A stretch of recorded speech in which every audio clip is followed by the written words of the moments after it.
একমাত্র রাজাকাররা, পাকিস্তানপন্থীরা স্বাধীনতা যুদ্ধকে স্বীকার করে নাই। তারা এখন বলতে চায় ওই স্বাধীনতা না, দ্বিতীয় স্বাধীনতা হয়েছে। আমি প্রথম প্রদেশ করেছি, দ্বিতীয় স্বাধীনতা বলে বাংলাদেশে কিছু নাই। অনেকে ৭১ সালের স্বাধীনতাকে স্বীকার করতে চান না।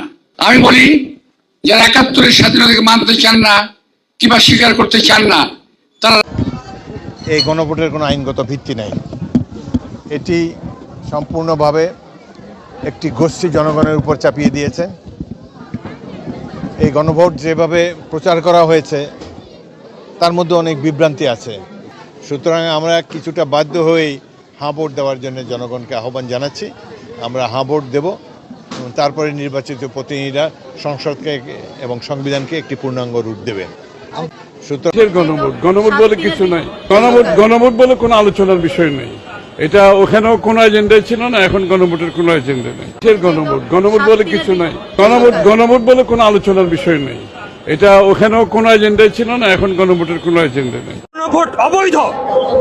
বিএনপি অনেক উদার মনের পরিচয় দিয়েছে গণভোটে রাজি হয়ে। এই গণভোট অবৈধ, গণভোট করতে পারে না। আগে সংসদে আলোচনা হবে, সংসদ সিদ্ধান্ত নিবে গণভোট হবে কি হবে। গণভোটকে না ভোট দিন, গণভোটের বিরুদ্ধে অবস্থান নিন। দেশকে বাঁচান, দেশকে বাঁচান,